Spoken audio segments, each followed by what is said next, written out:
نوجوان دوستوں، عزیز طلباء کرام، معلوم ہے سبھی حضرات کو کہ آج شعبان المعظم کی 14 تاریخ ہے اور اس کے بعد آنے والی رات 15ویں شعبان کی رات ہے۔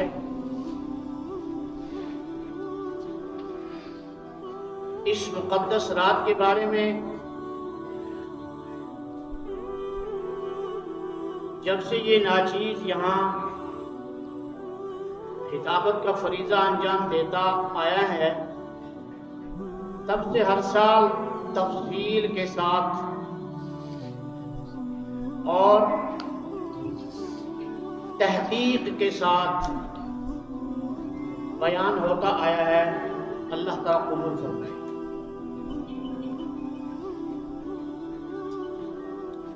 حضرت عائشہ صدیقہ رضی اللہ تعالی عنہ روایت فرماتی ہے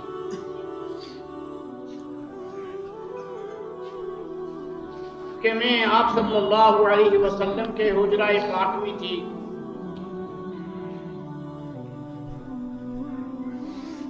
لیٹی ہوئی تھی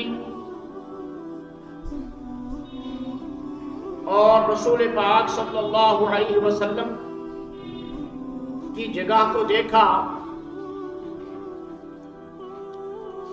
آپ کو اپنے بستر پر نہیں پایا۔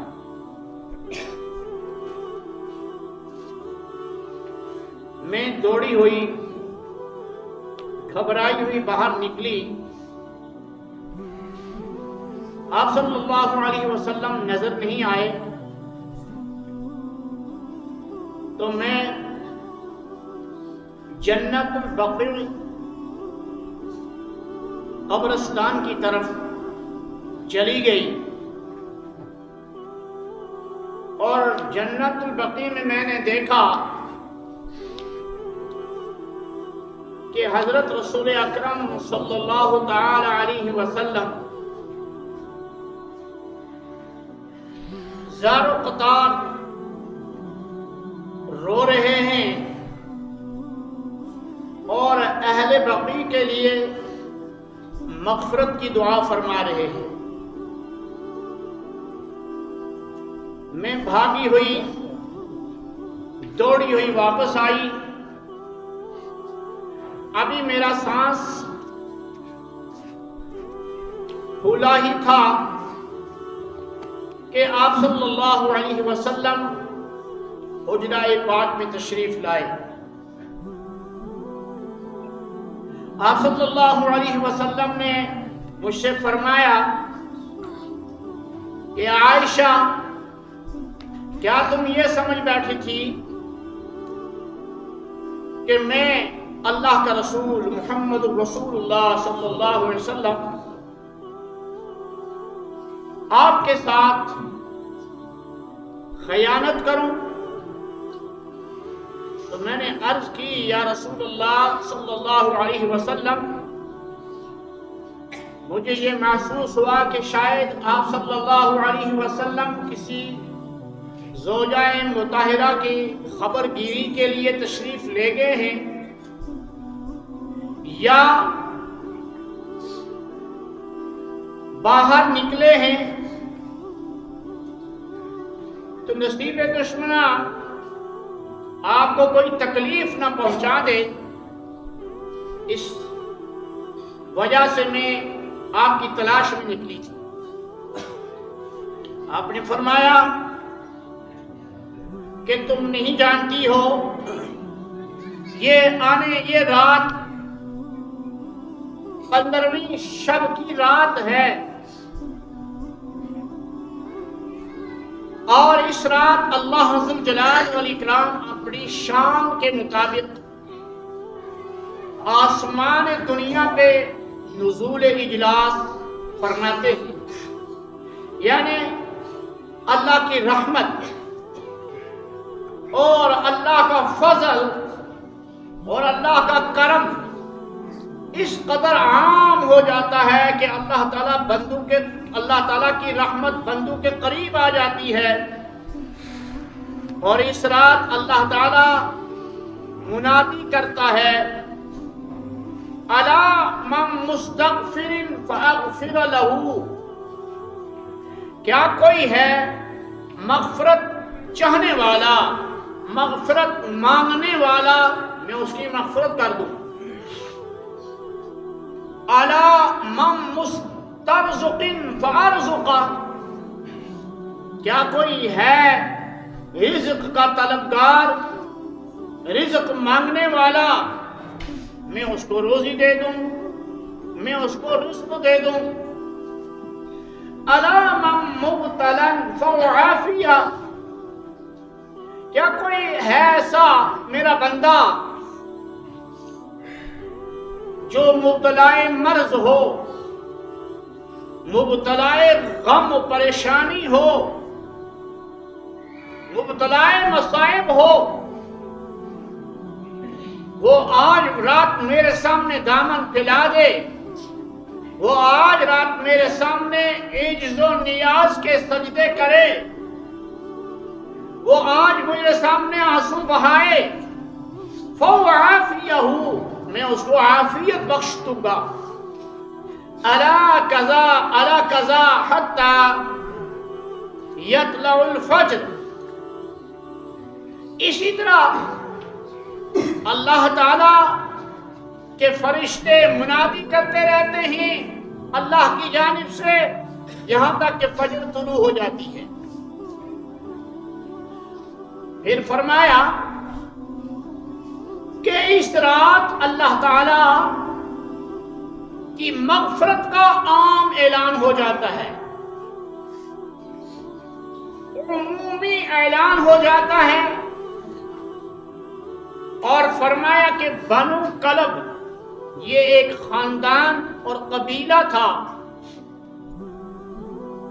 جس کی بھیڑ بکریاں سب سے زیادہ تھیں. آپ نے فرمایا کہ بنو کلب کے بکریوں کے جسم پر جتنے بال ہیں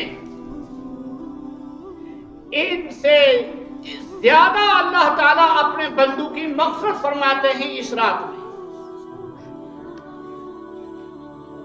اب اس کا مفہوم یہ نکلا، بال تو بکری اور بھیڑ کے کون کے بھی نہیں گن سکتا انسان، اس کی ناک پر کتنے بال ہیں اس کو بھی نہیں گن سکتا.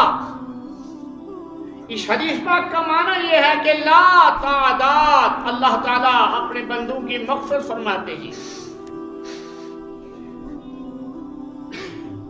اور گناہوں سے پاک و صاف کر دیتے ہیں.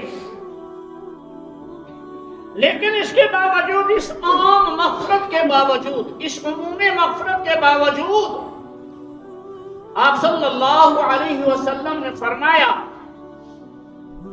ایک روایت میں آیا 7 آدمی اور ایک روایت میں 8 آدمیوں کا تذکرہ ہے کہ اس عمومی مغفرت کے باوجود بھی ان 8 آدمیوں کی وفی روایت ان 7 آدمیوں کی مغفرت نہیں ہوتی.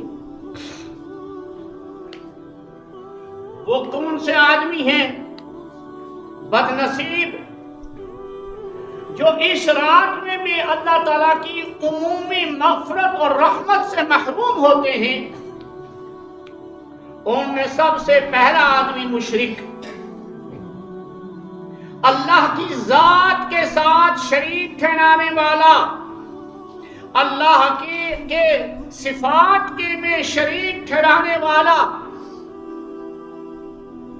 کہ یہ عقیدہ بنا رکھا ہے کہ اللہ کے ساتھ کوئی دوسرا بھی معبود ہے، اللہ بھی خدا ہے لیکن دوسرا بھی خدا ہے، فلانے بھی خدا ہے، فلانے بھی خدا ہے، تو خدائیت کا درجہ دے رکھا ہے. یہ ذاتی شرک ہے، اللہ کی ذات کے ساتھ شرک. صفاتی شرک، کہ اللہ زندگی دینے والا ہے لیکن فلانے کے ہاتھ سے بھی زندگی مل جائے گی، اللہ ہی اولاد دینے والا ہے لیکن فلانے کے ہاتھ سے بھی اولاد مل جائے گی، اللہ حل المشکلات ہے لیکن فلانے کے ہاں جانے سے بھی مشکلات حل ہو جاتی ہیں۔ یہ صفاتی شرک ہے، اللہ تعالیٰ کی صفات میں شرک کرنا۔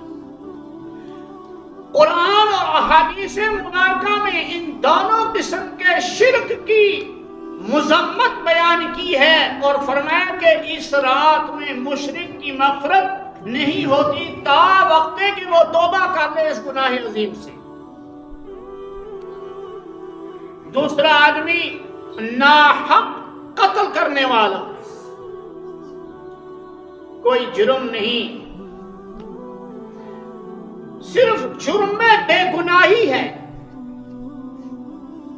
صرف جرم میں بے بسی ہے، یا صرف جرم ضعیفی ہے کہ ایک جابر اٹھا، اس نے ایک بچے کو، ایک جوان کو، ایک بزرگ کو قتل کر دیا، ایک عورت کو قتل کر دیا، ناحق قتل کیا، اس کا کوئی جرم نہیں۔ تو جب تک یہ توبہ نہ کر لے اور مقتول کے ورثاء سے معاملہ چکا نہ لے تب تک مغفرت موقوف ہے۔ تیسرا فرمایا قاطع الرحم،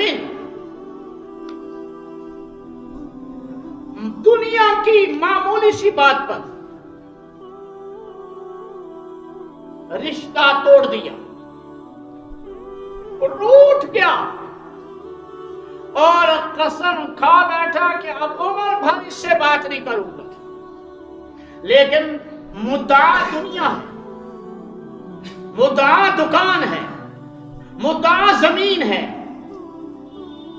مدعا ہمسائیگی کا مسئلہ ہے، مدعا آنگن کا مسئلہ ہے، راستے کا مسئلہ ہے، یہ دنیا کے مسائل ہیں۔ اس پر قسم کھا بیٹھا کبھی اس سے بات نہیں کروں گا، اور رشتے میں یا باپ ہے یا ماں ہے یا بہن ہے یا بھائی ہے یا چچا ہے یا ماموں ہے یا خالو ہے یا ہمسایہ ہے، تو یہ ہو گیا قاطع رحم، رشتہ کو قطع کرنے والا۔ چوتھا فرمایا وہ عورت اور مرد بھی اس میں شامل ہے، عورت کو اس لیے صراحتاً بیان کیا کہ زیادہ تر یہ گناہ عورت ہی کی طرف سے کیا جاتا ہے۔ وہ عورت جو زانیہ ہو، بدکار ہو، زنا کرتی ہو اور اس سے توبہ نہیں کر رہی ہے، یا وہ مرد جو اس گناہ کے اندر مبتلا ہے اور اس سے توبہ نہیں کر رہا ہے، تو جب تک توبہ نہیں کرے گا تب تک اس کی مغفرت موقوف ہو جائے گی۔ پانچواں آدمی فرمایا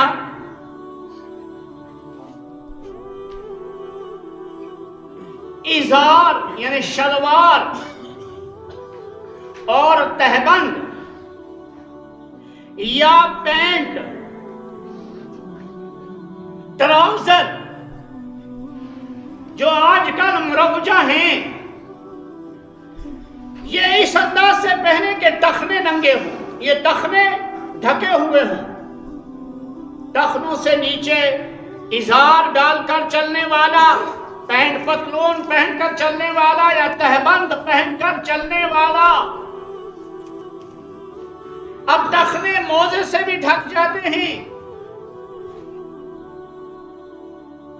اس میں مولانا الیاس گھمن دامت برکاتہ نے ایک بات بیان فرمائی، کل ہی میں ان کا بیان سن رہا تھا،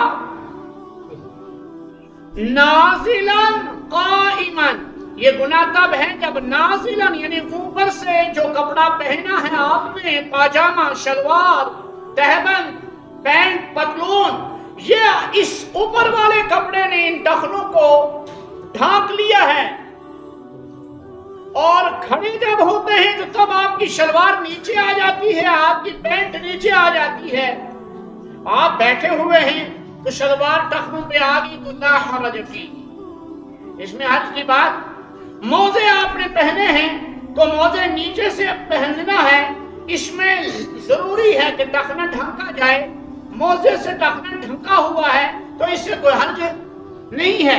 شلوار تہبند یا پینٹ پتلون اتنی لمبی پہنی ہوئی ہے کہ اسے ٹخنے ڈھکے ہوئے ہیں اور عورتوں کی طرح اس نے اپنے ٹخنے ڈھک کر چل رہا ہے. اور اب تو زمانہ الٹا آ گیا، عورتوں کی شلوار یہاں آ گئی، عورتوں کی شلوار یہاں آ گئی، مردوں کی نیچے چلی گئی.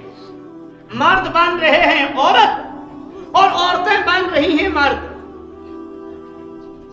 وہ کہتی ہیں ہم مردوں کی طرح جیئیں گی اور مرد کہتے ہیں چلو ہم تمہاری طرح جینا چاہتے ہیں. اب چوڑیاں پہننے کا اور بال تھوڑے لمبے کرنے کا مسئلہ ہے، باقی کچھ نہیں ہے. داڑھی تو پہلے ہی مٹائی ہے، چہرہ تو پہلے ہی صاف کیا ہے بدنصیب نے.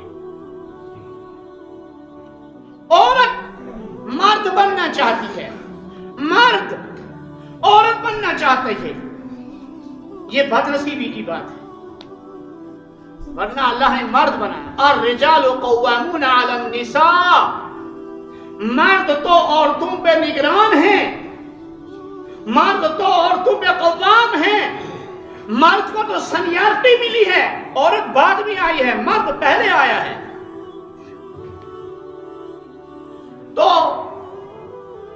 تہبند اور ازار اس میں عورت مستثنا ہے. عورت کے لیے یہ حکم نہیں ہے. عورت کے لیے حکم ہے وہ اپنے ٹخنوں کو ڈھانک کر چلے، وہ اپنی شلوار ٹخنوں پر لگائے، ٹخنوں کو جسم کو بند کرے. لیکن اب یہ مردوں نے بند کرنے شروع کر لیے، عورتوں نے کھولنا شروع کر دیا. واہ واہ، زمانے کی کیا ترقی ہے، حالات کتنے کہاں تک پہنچ گئے ہیں.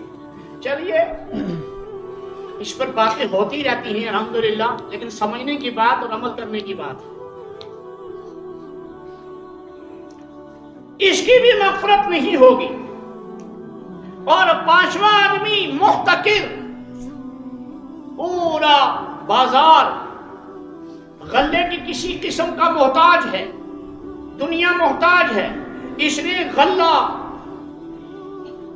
چاہے گندم ہے، شالی ہے، چاول ہے، مکی ہے، جوار ہے، باجرہ ہے، اخروٹ ہیں، بادام ہیں، سیب ہیں، ناشپاتی ہیں، اس نے غلہ روک کر رکھا ہوا ہے. ابھی اور مہنگائی ہوگی تو پھر بیچیں گے، ابھی اور بھاؤ بڑھے گا پھر بیچیں گے. اس کو کہتے ہیں محتکر. اللہ کے بندے محتاج ہیں اور یہ زیادہ سے زیادہ پیسہ کھینچنے کی کوشش کرتا ہے، ایسے کو محتکر کہتے ہیں. اس کی مغفرت بھی نہیں ہوگی. چھٹا آدمی دائمی شرابی، شراب کے نشے میں دھت رہتا ہے، شراب پی کر ننگا گھومتا ہے، ماں بہن کی تمیز نہیں، دیوانگی ہے، جنون ہے، پاگل پنا ہے اور دائمی شراب پینے کے اوپر لگا ہوا ہے. اس کی بھی مغفرت اس رات نہیں ہوتی تا وقت کہ توبہ نہ کر لے. اور ساتواں آدمی وہ جو کینہ پرور ہو، دل کے اندر بظاہر تو بڑی چاپلوسی، مصافہ، سلام علیک سلیک، بات چیت بڑے میٹھے انداز سے، لیکن اندر دل کے اندر بغض ہے، دل کے اندر کدورت ہے، دل کے اندر کینہ ہے. تو کینہ رکھنے والے آدمی کی مغفرت نہیں ہوگی اس رات. اور آٹھواں آدمی والدین کا نافرمان. صرف قرآن اور حدیث میں والدین کی نافرمانی ایک معاملے میں حکم ہے کہ ایک معاملے میں نافرمانی کی جا سکتی ہے اور کرنی چاہیے. وَإِن جَاهَدَاكَ عَلَىٰ أَن تُشْرِكَ بِي مَا لَيْسَ لَكَ بِهِ عِلْمٌ فَلَا تُطِعْهُمَا. اگر والدین تجھے مجبور کر رہے ہیں شرک کرنے پر، ٹھیک، والدین مجبور کر رہے ہیں کفر کرنے پر، والدین مجبور کر رہے ہیں شریعت کے خلاف عمل کرنے پر، تو ان کی اطاعت مت کر. فلا تطعهما، صرف اس معاملے میں، باقی کسی بھی معاملے میں والدین کی نافرمانی کو شریعت نے حرام قرار دیا ہے. اور والدین کا نافرمان، چاہے ماں کا نافرمان ہو، چاہے باپ کا نافرمان ہو، چاہے دونوں کا نافرمان ہو، اس کی بھی اس رات مغفرت نہیں ہوتی. میرے دوستو، بڑی قیمتی رات آ رہی ہے، اور اس رات کو رسم و رواج کا اور خرافات اور لغویات میں اس رات کو خدا کے لیے مت گزارنا. اس رات کو نوافل میں گزارو، ذکر میں گزارو، قرآن مجید کی تلاوت میں گزارو، کہ قرآن کی تلاوت سے بڑھ کر اللہ کے نزدیک کوئی عمل نہیں ہے. قرآن کی تلاوت سے بڑھ کر کوئی عمل نہیں ہے. اس میں ذکر بھی ہے، اس میں اللہ کی حمد و ثنا بھی ہے، تمام چیزیں قرآن مجید کے اندر ہیں. ایک حرف پڑھنے پر 10 نیکیاں ہیں، اور وہ 10 نیکیاں جو ہیں ان میں ایک نیکی 10 کے برابر ہے. وہ کہ ایک حرف پڑھنے پر 100 نیکیاں ملنے والی ہیں. اور اس رات بھی قرآن مجید کے نزول کا بعض مفسرین نے مراد لیا ہے کہ اس رات میں قرآن مجید آسمان لوح محفوظ سے آسمان دنیا پر نازل ہوا ہے. لہذا اس رات کو قیمتی بنانے کی کوشش کریں، اور جتنا ہو سکے انفرادی عبادت کے اندر آپ